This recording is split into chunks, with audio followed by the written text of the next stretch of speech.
One of the things that makes capitalist culture in the United States so unique is the rapidness of its development.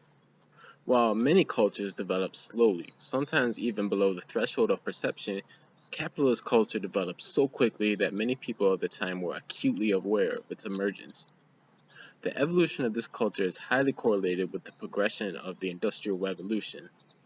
Though some industrial mechanisms were beginning to emerge in the 18th century, like the water wheel and such, it wasn't until around 1820 when the first sprouts of a culture began to emerge around technological advancements and the marketing and consuming of the resulting products. All this occurred in congruence with what Watts describes as the decline in traditional republicanism and the rise of evangelical free agency. Another school of thought that was gaining traction at this time was mercantilism. Put it simply, this meant that profit was to take precedence over all other motives. As a result, labor became a commodity, and to maximize profits, these early capitalists wanted to utilize workers in the cheapest ways that they could get away with. This approach went well as the Industrial Revolution progressed, as output could be maximized through increasingly less labor by humans. These practices were met with controversy from the very beginning.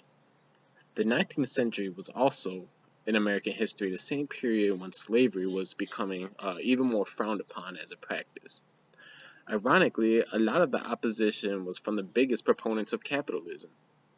Though they often hid under the guise of moral detachment, many of those who were opposed to slavery did so with the intent of wanting to increase their industrial and mechanical technology as an alternative to using human slave labor. Following the Civil War, the United States will begin to see the use of industrial technology and manufacturing becoming more and more widespread, yet increasing output even more. With this increasing output of goods and services came the proliferation of advertising and commercialization. This would evolve over time to what we are inundated with today, where advertisements are in almost every establishment and even in people's own homes, via television, internet, and post mail. The profit motive has also progressed to the point of exploitation in many economically deprived areas of the world.